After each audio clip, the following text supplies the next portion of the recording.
I am here with Diana Klochkova. She is the CMO at Privateer, and I'm going to let her tell you guys all about it. But a little background story on how I met Diana. For a little while, I was helping get a Series B aerospace startup together in terms of brand and marketing and all of that stuff. And I was meeting with our board of directors, and there was one investor who kept saying, "You remind me so much of this chief brand officer, I believe you were called at the time, at another one of our investments. You remind me so much of her. You remind me so much of her." And I kept hearing it from different people. And after I was done with that startup, I had helped them kind of move into their next phase. I reached out and I was just like, "Hey, do you want to hang out?" I don't know that you told me that about the investor saying that. Yeah. Cool. I mean, I just knew from, you guys announcing all of your new branding stuff and checking it out. And we're sort of like frenemies with this company, or at least were more at the time. And it felt like I wasn't supposed to praise this new branding. I was like, no, screw that. Nat, this is great. I love it. Let's be friends. Yeah. I feel like the brand enthusiasts always find each other, even in the most dire circumstances. Yes. So especially in this industry where it's, rising tide. Everyone I would love to see doing more fun stuff. So we can get into that. But yeah, I'd love to see anyone especially in the space industry, really stepping things up, because I feel like it's been sort of just underserved when it comes to brand. And I'm glad anytime somebody's doing the space industry brand justice. Yes. And that's one of the reasons why I wanted you to be one of my first guests, is not only because we are now friends, not frenemies, but friends, but also I just feel like it takes an incredible amount of bravery to go into an industry where, brand uniqueness, if you will, is not traditionally praised or recognized, and then just really shake it up. And you've done that, and I really want to get into it. But first, let's just tell everybody about your journey a little bit, how you became the woman that you are today. So, as much as you want to share, how did you get here? Ooh, deep questions off the bat.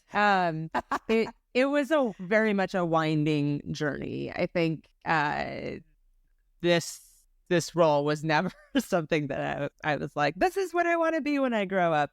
Especially because I entered into the marketing world through digital, and that didn't really exist when I was growing up. So I had no idea that it would become a job. I grew up in the social media space for the most part, focusing on both the content and brand and organic side, and very quickly delving into the paid media side of that. So I've gotten to sort of explore marketing from many different facets. Very scrappy, organic early days of social media. How do you put together a campaign with a $0 budget, but with a big brand name like Levi's, and also having many millions of dollars to spend, whether my own company's or my clients' dollars, in big paid media campaigns.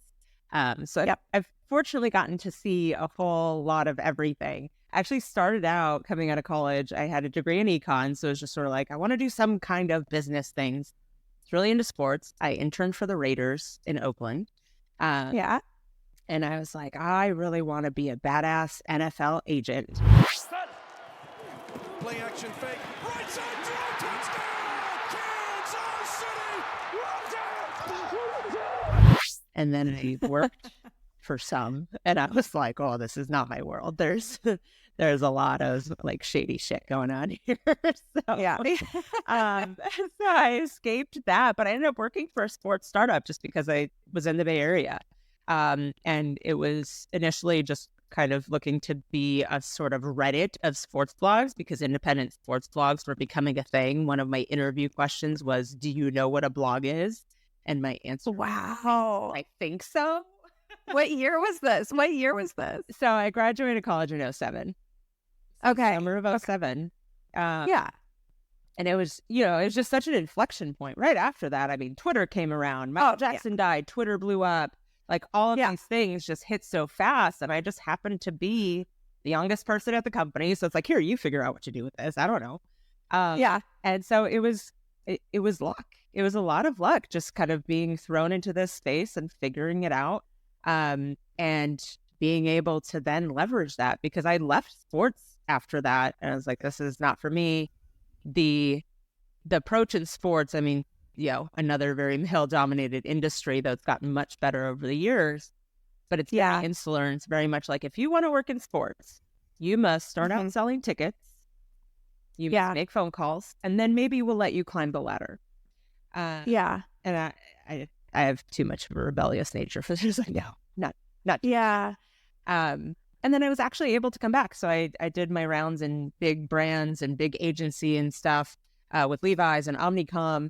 And then I ended up joining Rebel Ventures as employee number 1, became co-founder. And we were advising all the biggest sports organizations in the world, from Wimbledon to the Masters to the NBA, on how to do better in digital and how to monetize their digital channels. And so it all kind of came full circle. And then the space stuff came in, just, naturally. Yeah. Winding so road, what? like Well, we're gonna get to how you ended up in space, but I really want to. So what I think is really interesting is being at that inflection point. We're about the same age where we both were there, where people started saying, okay, social media is a thing, but yet they weren't wanting to spend money on it. It was kind of, I always got the feeling in the early 2000s that they thought it was kind of cute. Yeah. I don't know. Like, how would you describe? But I think it gives us a unique perspective on what makes social and organic and brand work and how it fails. So can you share a little bit about what it taught you to kind of grow up in that world and have almost no budget, but maybe a big brand name or whatever? What were the lessons learned that you've carried forward throughout your career? Yeah, yes, it was very much like that. It was, can we give this to an intern or a coordinator? Yeah. And very quickly, it's like, you realize this is the biggest touch point that the brand has. I mean, when I was at Levi's, it was early on, right? It was 2000. I started there in 2011, I think. Yeah. We had 20 million plus Facebook followers, right? When Facebook was the biggest platform. And then we jumped on Instagram when it came around and instantly had millions of followers there around the world.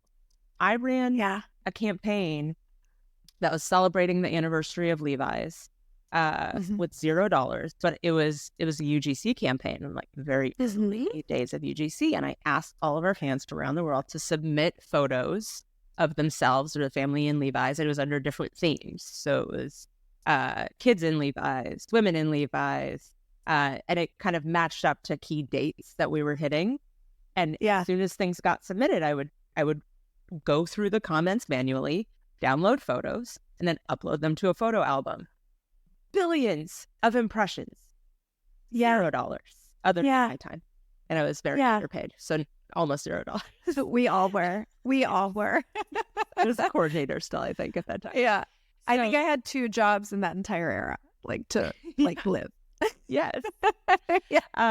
Totally. And, vendors taking you to drinks and dinner, hopefully, if you're in a role that people were trying to sell you stuff. It's like, yes, I actually need you to take me to dinner to live. I don't want to hear your sales pitch, but I need to eat and pay this rent in San Francisco.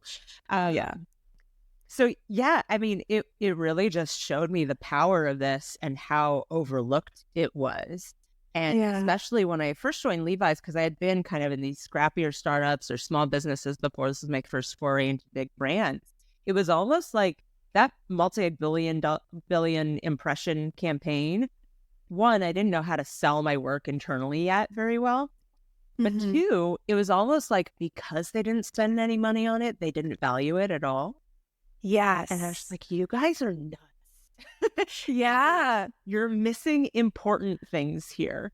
because I would see them pour millions of dollars into a video or some photography, a shoot, and then that content would just never see the light of day because they didn't know how to use distribution channels effectively. They only knew how to pay millions of dollars more to then put that on TV or whatever else. And so it really just, again, at this point, inflection point, or really transition point, because we kind of lived through that world of like digital users are now greater than traditional media users or whatever. But it took a while for especially the bigger, older companies to, turn the ship and figure out what to do with that. And we got to get out of the curve by being on the front lines. That was really cool. Which brings us to space.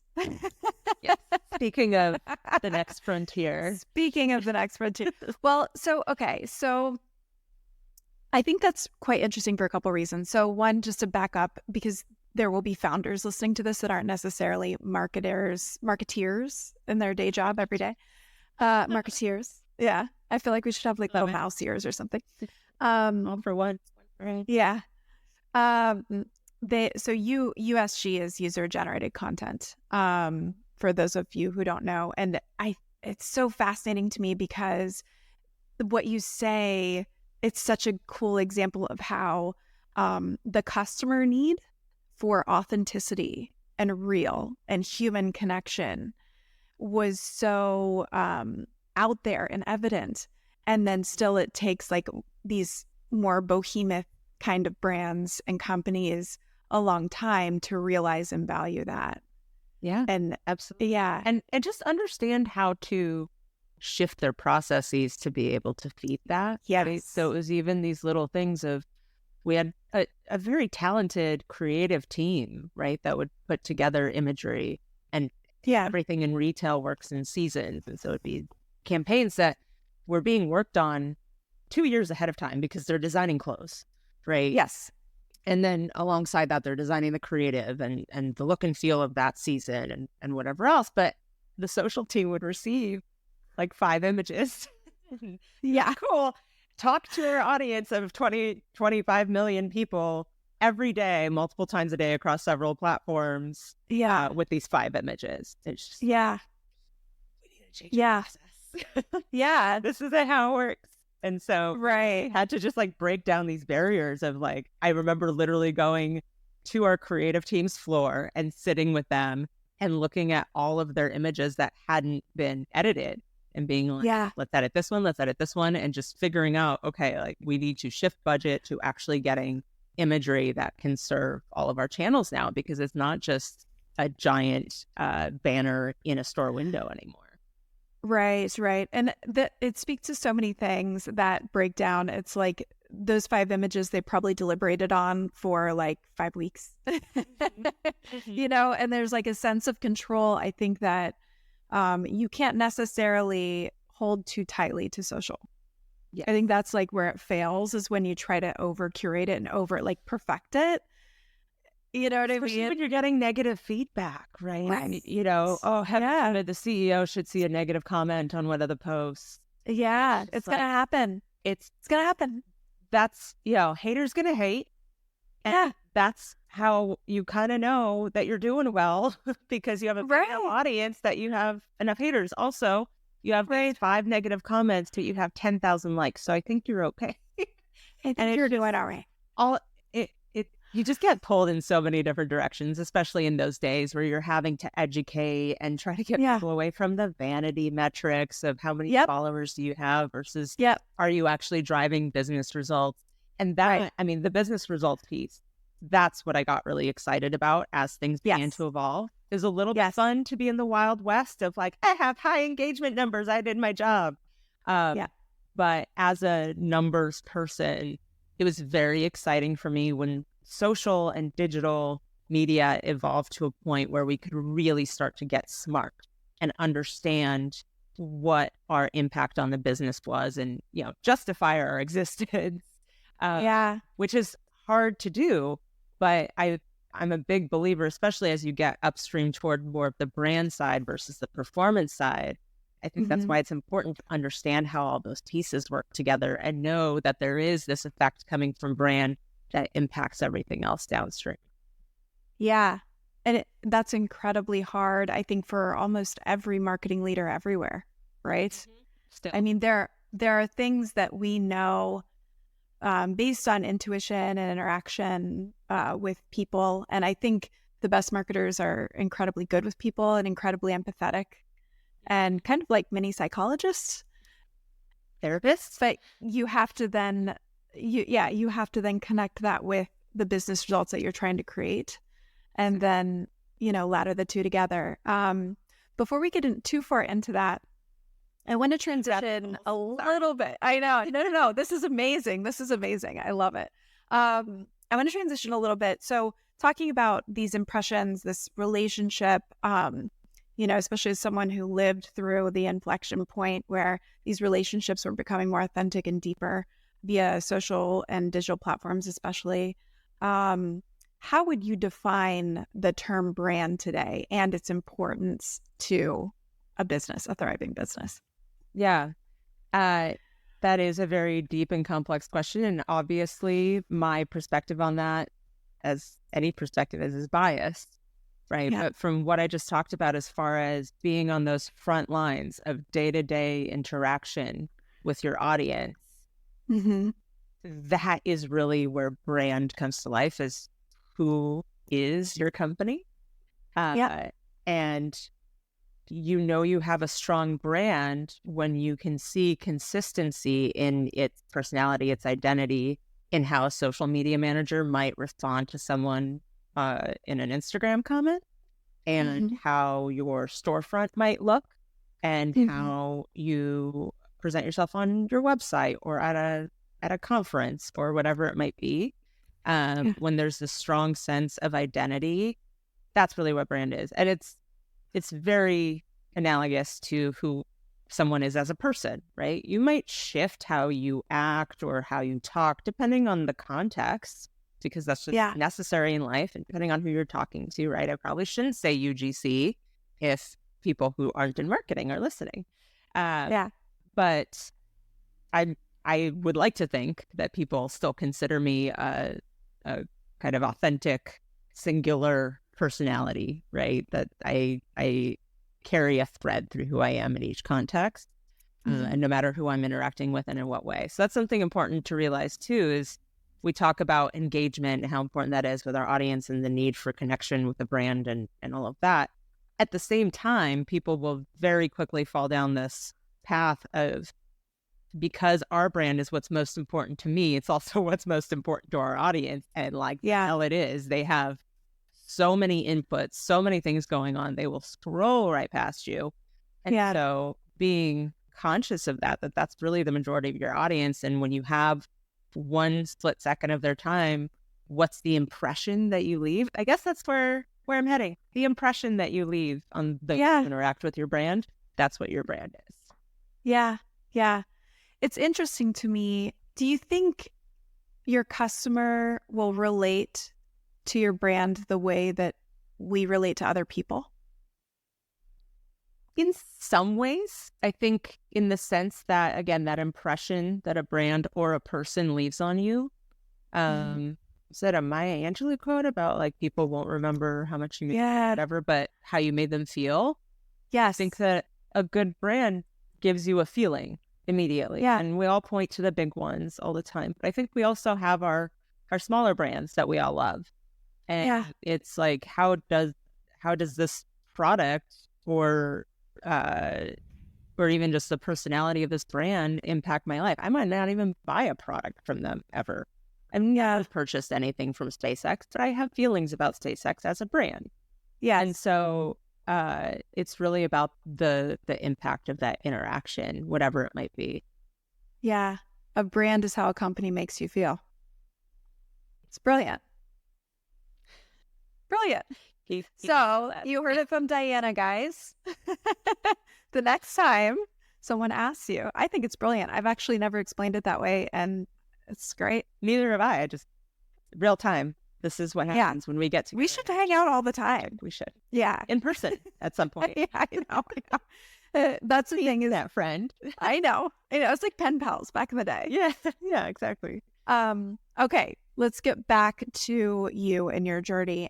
So you have joined and kind of started a mini revolution by joining Privateer. So tell us about Privateer, why you joined, what is this all about? I mean, so to to be fair, I was enabled by the people who hired me. So the fact that I came on at that time as chief brand officer, now transitioned to a broader chief marketing officer role because we kind of have more going on to manage. Yep. I was hired by Alex Fielding, our CEO, who is he's Steve Wozniak's best friend and like protege. 1970, in between college years, when I was working at a company to earn money for college, I managed to get the parts given to me to build a computer of my own design. The friend down the block that helped me do this also knew Steve Jobs. Worked for Steve Wozniak and Steve Jobs pretty much out of high school. And Woz is also co-founder and another brilliant scientist is the third co-founder. But the fact that they brought me on in a role of chief brand officer so early in the company, I think we had less than 20 people, speaks to their Apple roots of understanding how important that is. Because this company was really founded around a mission more than any product or, financial plan. All those things are there. It's still a business. However, what was most important to Alex and Woz, because they didn't need to start another company. Right. They saw something that they felt they could have an impact on. And so that's the direction they jumped in.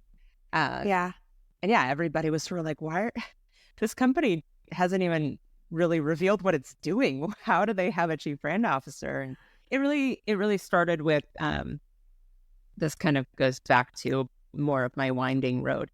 But as I was working with all of these sports brands, doing consulting work with them, I got a little bit burned out, to be honest. It was a lot of travel. I was frequently doing like 24-hour trips to Europe and things like that. So I was just kind of tired and rethinking things. And at the time we moved from LA to a more remote location outside of Portland, Oregon, where cost of living went way down. And so it was just kind of a time to reassess of, how much of this do I want to be doing? And so I reduced my role there and wanted to work on things that were a little bit more personally meaningful and not necessarily as lucrative. And simultaneously, I was listening a lot to the podcast Star Talk, hosted by Neil deGrasse Tyson. And I was a big fan of what they did. Then I saw their social media and I was like, you guys could be monetizing your social media. You have such great content, but there's hardly anything there. And so I stalked them and I found the phone number for the CEO and I left a voicemail saying, hey, here's what I do. I think I could help you. And I started out volunteering for them. And after a few months, they're like, we really should pay you. So that was the birth, actually, of my boutique marketing firm that I ended up starting. Wow. They were my first customer. And then I thought, I could do this and be my own independent consultant for companies that I really like and believe in and want to help. And from there, it was just like friends who had worked with me at Levi's were now head of marketing at a fintech company and hired me in. And I just got to work with all these great people. But working with Star Talk for several years at that point, we saw it like went up in our Slack channel that Steve Wozniak was starting a space company. I was like, that's compelling. What's going on over there? And I dug into it a little bit. They still weren't really talking about what they were doing, but they had put out this like brand video that gave a feeling and had an impression on me. And I did the same damn thing. I figured out the CEO's email address and I sent him a note. It's like, here's me. I think this is cool. Not sure what you're doing, but I think it's going to be cool. Let me know if I can help. And he immediately hired my agency to help. And 3 months later, I was like, I think you need someone to really lead this for you because your brand and your mission are so important to you. And there's a lot that I think I could do. So that's how it came to be. Is really that's how you ended up people. And I recommend that to anyone listening who is looking to advance or change their career in any way. Just authentic stalking of people that you think are cool and want to work with. I think Yeah, I think what you're trying to say too is stay curious. Like you're Yeah. such a curious person, and you've like kind of followed your curiosity to work for companies that piqued your personal interest, and that's so important, Yeah. you know? I mean, that's part of the beauty of this field too, is everybody can use marketing, whether they know it or Yeah, not, that they could use right. marketing.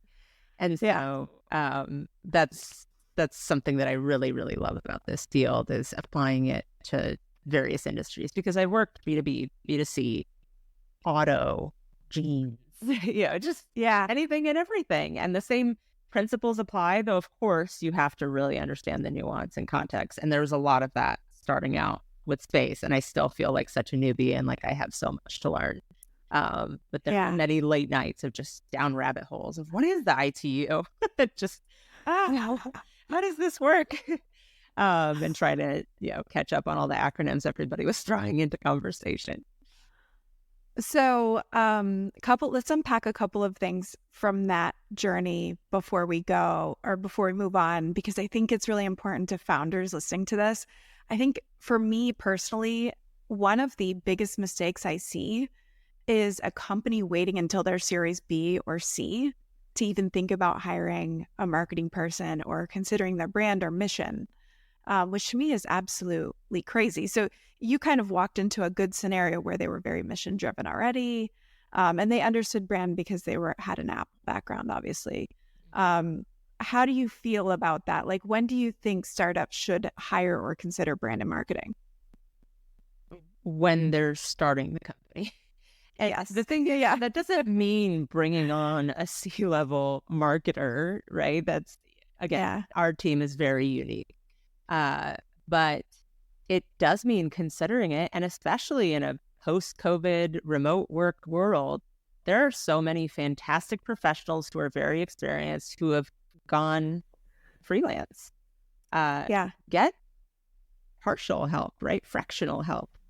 And figure out a plan for how you want to phase out the evolution of that. Because even just some little building blocks of, okay, here are these templates. Here's our consistent color palette, and just some of these things that will put polish on everything that you do and set the tone for the impression that your brand leaves on people, including your first customers, who are generally your investors. Right. But also who you're hiring, because that's so important at that phase, right? It's a snowball. Whoever you bring on early, you build on them. That forms your culture. And culture is really just kind of internal brand. And so you're setting the stage for all of these really critical things. And if you're just letting it happen haphazardly, there are a lot of pitfalls to that. So it's really just worthwhile to incrementally build on it, but start with something. Just a little bit of something to set that snowball in the right direction. Yeah, I actually agree with you 100%. I think, but not just like for all the reasons that you said and more, I think I actually think there should be a C-level marketer from the get-go, because it will help drive your business in the right direction, because marketers tend to be the most empathetic people on your team, or at least one of the most, and they tend to be really great listeners to the customer. So you need that. And I think, marketing is just such a wide field. Yeah. The people who consider themselves marketers range drastically in their skill sets and sort of their natural capabilities, right? I did not thumbs up myself. But it's, you have the very calculated, methodical, more paid media side of things, or the people who are doing marketing ops and connecting all the data and doing all of that. And then you have the super creative, like head in the clouds, artistic people, all marketers. And so when you talk about having a CMO in early on, it's a specific kind of CMO, I think. Someone who is going to be that connector in understanding who you are as a company, how you're presenting that, what that will look like in market, because product market fit go-to-market planning, right? All of these things, like, incredibly critical to a startup. And being able to communicate from the get-go who you are, what you're doing, and establishing that relationship early on with the customer. Like, yeah, I agree. If it's the right person who can be that broader connector and think creatively and business focused and strategically, that person, in my mind, kind of partially covers, it's CMO, but it also covers partial COO, partial CRO. Right. You're covering a lot of ground with a CMO title at that phase. Yeah. Yeah. So let's kind of give everyone an example. So you came into Privateer and they were mission driven. So you had that going for you. They understood brand and the power of brand. But you're still coming into the space industry. Yeah. So I think you know where I'm going with this. So it tends to be. Do you want me to say it, or do you want to? Yeah, yeah. No, go ahead. I would love for you to say it. I say it enough. Yeah, yeah. So it's with my, and I've helped two space industry adjacent or space industry specific startups at this point. It tends to be a very traditional field. Mm-hmm. Is that a good way to say it? Conservative, if you will. Yes, conservative, if you will. A lot of navy suits we've talked about a lot. So how did you think about, and of course you were in a unique position. A lot of the marketers listening to this might think, but I haven't been empowered in that way, and that might be a hurdle, and probably is a hurdle for a lot of people. But how did you think about shaking that up, making Privateer different? How did you get the mission out there? Like, what was your approach? It was really, and not to just invoke Apple at every turn, but about thinking different. And I mean, again, I had the advantage of these founders behind me who were totally on board for it. I also had the advantage of, I came on board, I was like, well, I'm still going to have my marketing agency. I have someone else who's been working with me and for me for a while. She's going to run that agency, but I will still own it. I'm not willing to fully give that up. Is that okay? Can I still join the team? Because I think this is huge and I want to be a part of Privateer. And they totally agreed. We're on board for it. Super excited for me to be able to do that. Yeah. And so I think that gave me can we swear on this? Yeah, do it. Feels good. You brought me on, so I think that you were expecting it. It gave me the right amount of fuck it to just be like, I don't know you guys in the space industry. I don't care that much. Right. Yeah. Like, yeah. I am going to wear sneakers to Space Symposium because there is so much walking at Space Symposium.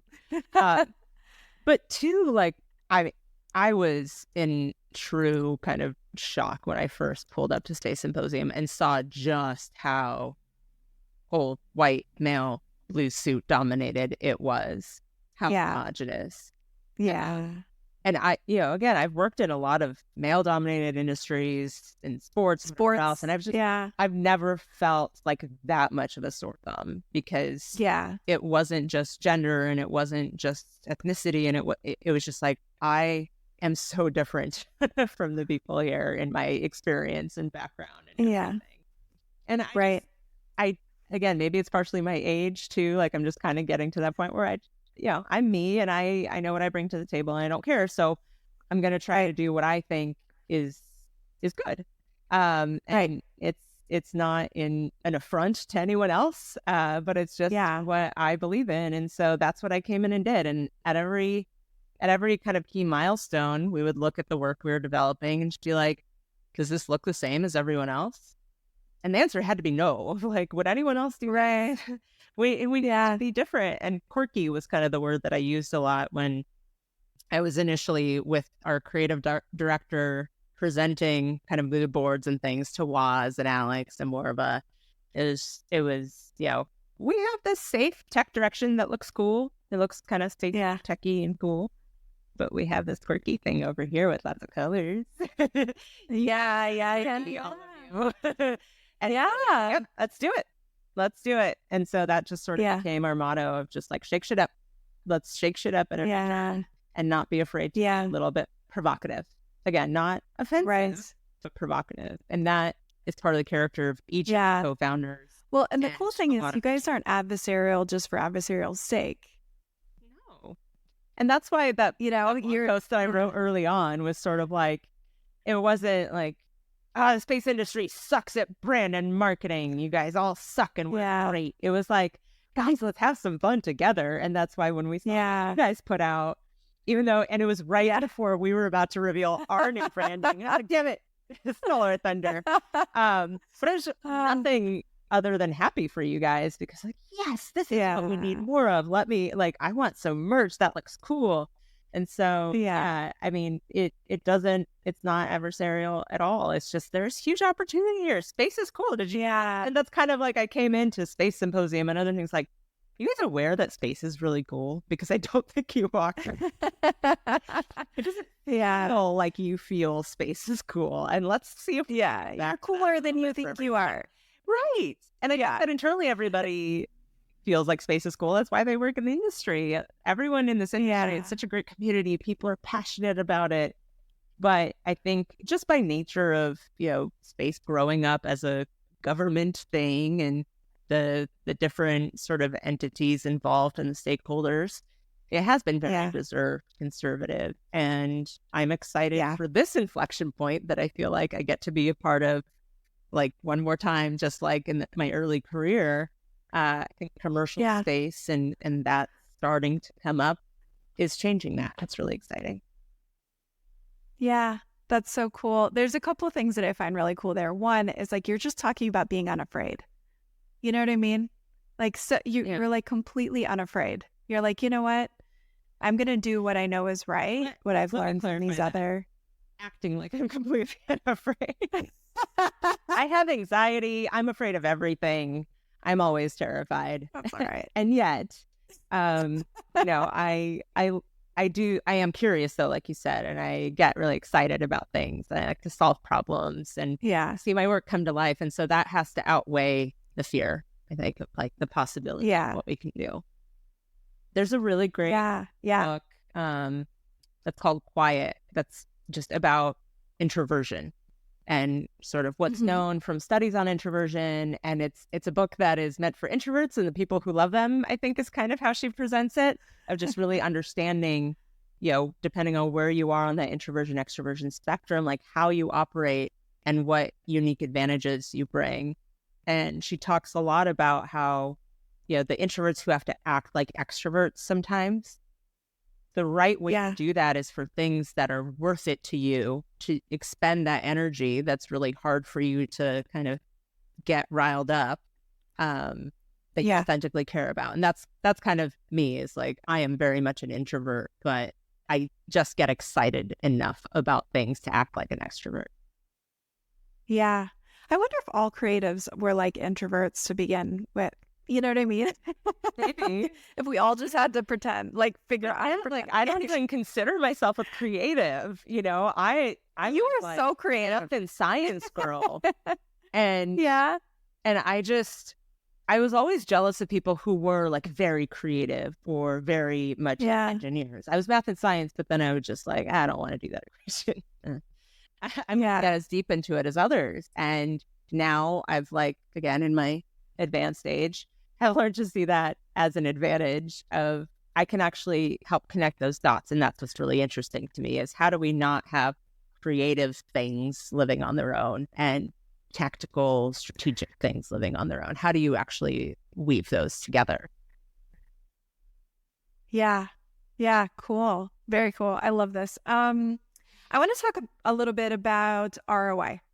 You talked a little bit about understanding how the brand actually drives business. I think, like you said, this is like a massively misunderstood piece.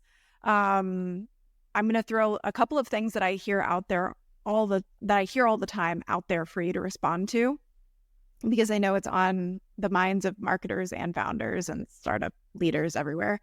The first thing, and I think the biggest frustration when I speak with other marketers, is if you can't prove immediate ROI with an initiative, they have pushback And a lot of brands can't prove, or a lot of marketers can't prove ROI in the immediate term with campaigns or brand, like even developing a brand. What is the ROI in the immediate term? Or they don't know how to prove that or explain that or connect the two. So I'd like to talk about that a little bit. And then from the founder perspective, how should they think about investing in brand marketing, social media, anything that is more of the organic side or more of that creating that good company feel. How should marketers explain it and think about it? How should founders think about it? Yeah. So that is one of the biggest challenges. It was a challenge early on in my career, and it continues to be, though it's gotten better, because folks at the top and founders and sort of just anybody running a business has a better sense of the importance of these things. I always think of a thing that Gary Vaynerchuk used to say a lot, which is like, well, what's the ROI of your mom? It's just a funny thing. Anytime you can say your mom is good. But it is a little bit of that, right? Of just like, there are things that are more difficult to measure as far as ROI. Yeah. Doesn't mean they don't have it. It's just that as we get to that broader, more creative brand marketing, it's several steps away, and the precision of the measurement is not there as much, right? Yeah. But again, that doesn't mean it's just shotgun, like throwing spaghetti at the wall and just like it's a waste.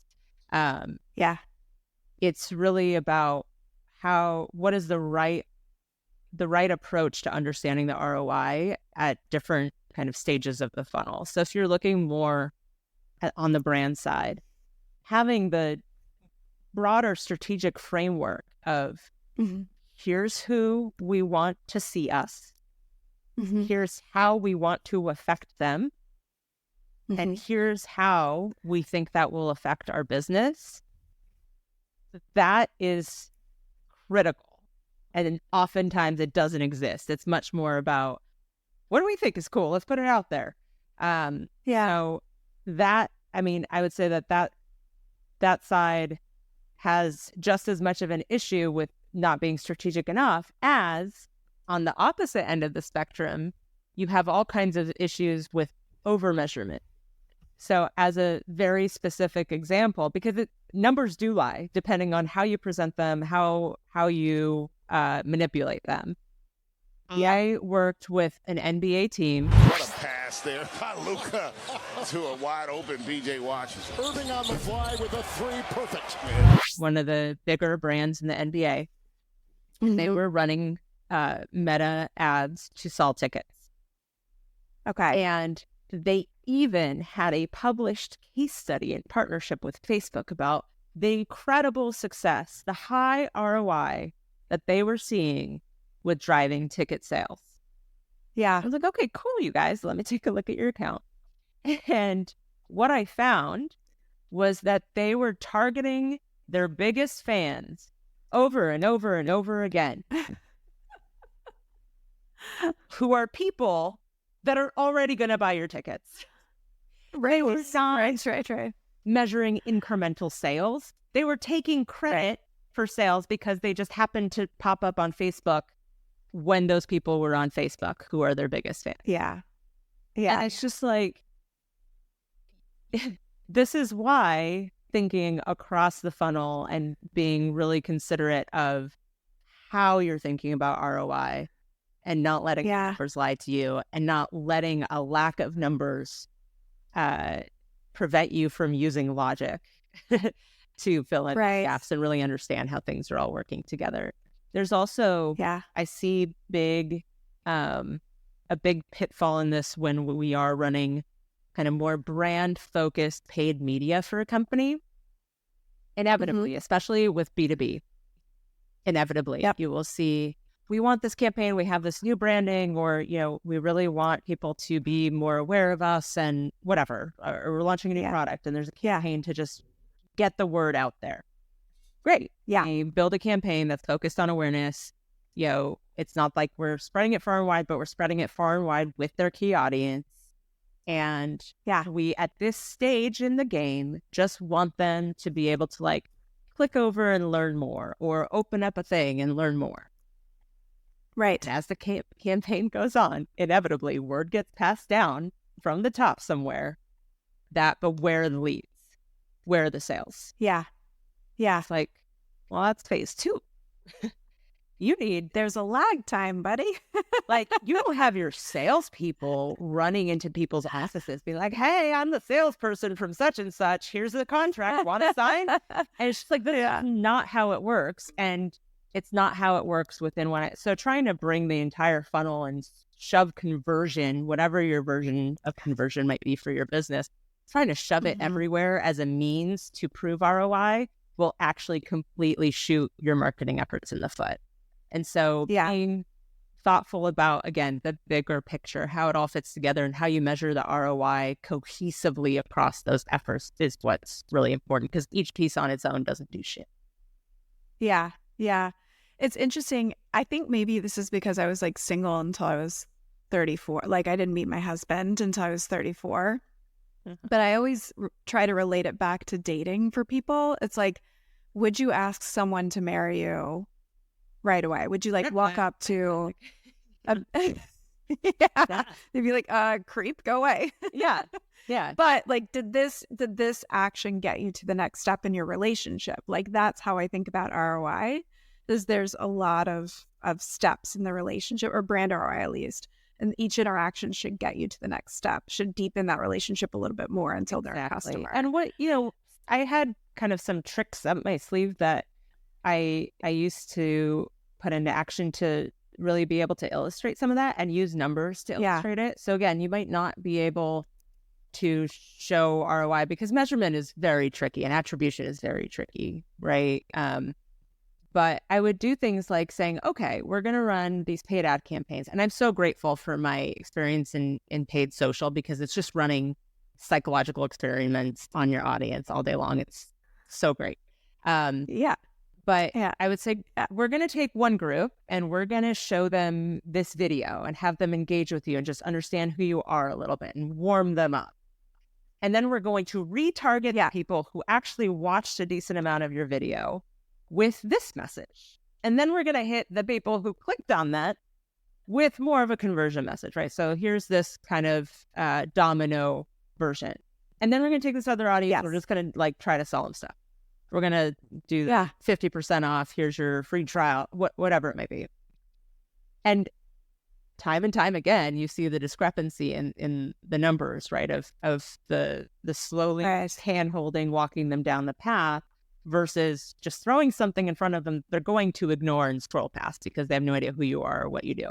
So I think that is also a valuable tool of measure what you can as sort of a proof of concept and a validation of your strategy, and then make some assumptions to be able to do bigger things that you might not be able to measure, but it's rooted in the data, rooted in the ROI and the metrics. Right. Yeah. I find that strikes a nice middle ground for everybody who, thinks a little bit differently. Some people are more math oriented. Some people are like, this just looks cool and this is what we want. Yeah. Yeah, I've seen that a lot where there's this glorification of metrics, and then a lot of them are bullshit metrics, like metrics that have been specifically chosen for whatever reason. Yeah. And I know that because I've done it. Yeah. We've had to do it. So whatever I've had to for press and like, and I'm like, well, what can you give us that says this? And it's like, of course we increased revenue by whatever because we just started charging that much more. Yeah. And it's easy to spin for sure. Yeah. But I think there is a kind of a little bit of a pushback now. I mean, I really do think that the authentic marketer who's like, hey, listen, I can't give you the answer that you want, but here's the answer that is true.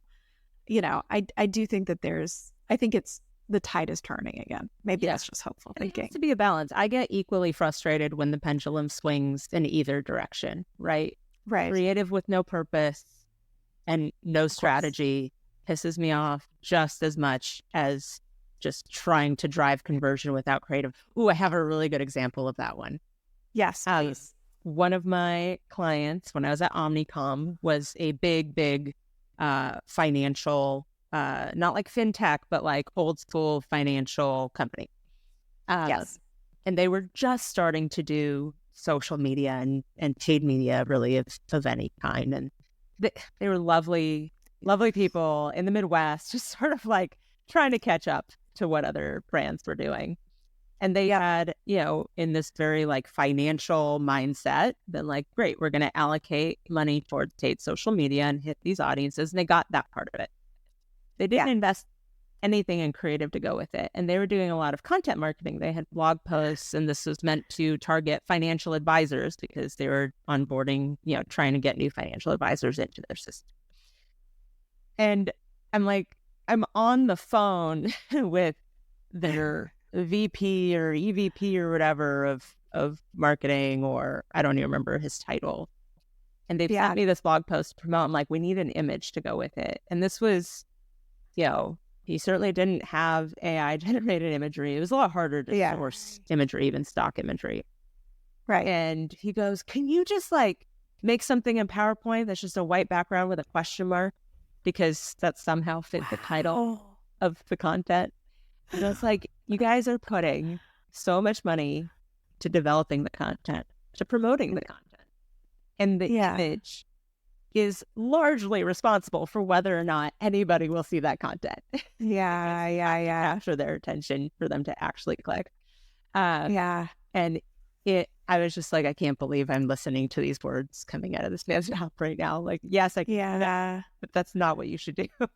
So it can, it can very much go in either direction, and it's a fail either way. Yeah, that fascinates me for two reasons. One, it's like, how did that guy get into that position, understanding human beings so little? That he must have known someone that did. And then you just stayed at the company long enough is really what it is. Yeah. It's bizarre. Yeah. And then the other thing, for anybody listening to this podcast, they should listen to the Andrew. Do you listen to Andrew Huberman? I know of him, but I haven't listened to him yet. But he has one on, I think it starts out talking about the retina and how eyesight actually happens within our brain, like how we actually see images and things like that, and the research being done there. But then he gets into how visual human beings are as organisms, like as things functioning. Yeah. There are others, and if you kind of suck, right? So right. Like if you like how we sense danger, how we recognize, how we feel safe, like how we create different emotions, and they're finding it to be even greater than they initially suspected. And it's just, it makes sense. It's interesting that some companies still don't want to invest a lot in the creative or the visual portion or the visual element of this stuff. Yeah. But you are trying to reach human beings who still function in this way, B2B or B2C. And I think I listened to your trailer for this podcast and you talked about that. Maybe this is something that I've been preaching for a while, because I came from consumer focused everything, right? Sports focused, although there's B2B and sponsorship. But I've over time done more and more work with B2B. And I'm like, you guys are forgetting that it's still humans consuming content. And I think you were making a point in that trailer about contracts are signed and business is done, yes, based on the facts and the product. And, if that's serving the needs of this person's business, but also you make that person feel. And the old version of that is taking them to a 3-martini lunch. But the new version of that is the brand and the visuals and how do they feel about your company, as well as the people within it, which again are part of the brand, right? That culture is internal brand. So I think that we've always valued that in business, and people intuitively know that, but I think it gets forgotten in the format in which it's now delivered, is you are talking to humans. Yes, you're talking to humans. We are really close to the top of the hour. Is there any other insights that you can give about where you think brand is going for B2B companies, or like where business is going really for B2B, like now that you're kind of in this niche, Like, how should B2B specific business leaders like kind of evolve their thinking in this? Is there anything else you can offer? I think, and not to harp on this so much, but it really is that balance and using all the pieces and understanding how they can all work together. Again, I have found often with, more technically focused people, and especially technical founders, they have a very narrow perspective. And truth be told, when Alex hired me in and I told him my firm does marketing and this and this and this, he's like, great. And he brought me into the first team meeting and introduced me as their new PR person. Just like, hold up, not my space. I was like, I'll do PR for now if you need me to, but founders definitely need to know enough to be dangerous about all these different aspects of marketing and understand what they mean. To understand, like, what are the pieces? How do we need to fit them together? And then also hire in someone that they trust to tell them what needs to happen. Because it is this very unique space that is probably not their area of expertise. And I think as far as the B2B component, it's what we were just talking about. I think there has been a shift. I saw a fantastic ad it was on LinkedIn. It was from LinkedIn. I don't remember what LinkedIn product they were selling, but it was this great video talking about what if soda companies presented themselves as, a drink that is brown, fizzy, and like thirst quenching or something. Not even that, but just like brown, fizzy, and water. That's how you're presenting your brand to your customers as a B2B company that is just buy some brown fizzy water. Let's lead with the specs. Yeah. When you talk about that brand and the impression it leaves on people, I mean, it might leave the impression that you have a product and it has specs. Yeah. But we're all humans. We're subject to these human biases. And it's not about taking advantage of them or manipulating people. It's about understanding them and working with them. And putting yourself in their shoes. Because you can. Yeah. That I couldn't agree with you more. The thing that I hear that I think is the most frustrating and a little bit of a red flag to me when I meet founders is we're just going to focus on building a cool product that sells itself. And you're like, oh, honey, that's part of the equation is building a great product. That's a piece of the equation. I love most things that Mark Cuban says because he's this billionaire who's like, I love paying my taxes. It means I made a ton of money if I have a huge tax bill. Just one of the better billionaires out there. But I did watch his masterclass recently and he was talking all about that. I was like, oh, if I meet you, I'm having some arguments. And I actually am now speaking with one of the founders of one of his companies that he's invested in and a partner in. And I was like, I hope that you have a slightly different perspective. And she's like, yeah, like we don't really talk about that as much. If nobody knows you have a great product, you're in trouble. But again, it's the right amount of marketing, the right investments in the right places, and not just doing things for the sake of doing them. That's one of the things in space. And then I think in a lot of other B2B, it's like jumping from one conference to the next, spending tens, if not hundreds of thousands of dollars on a booth that people may or may not look at.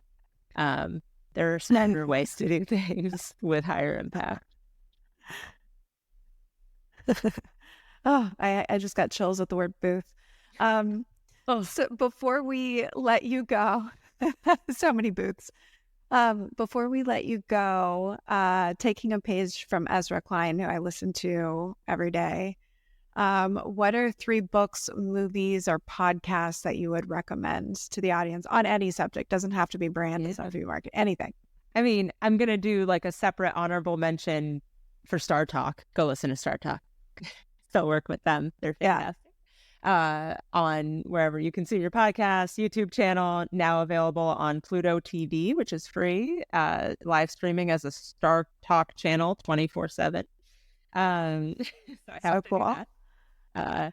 But I think as far as personally, the things that I find myself continually recommending to people, that book Quiet that I mentioned about introverts, I think it really helped me understand myself. And I think it'll help even extroverts understand some of the people they work with and maybe live with. Yep.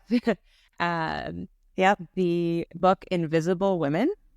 So again, having worked a lot in male dominated industries and just, having been a woman my whole life,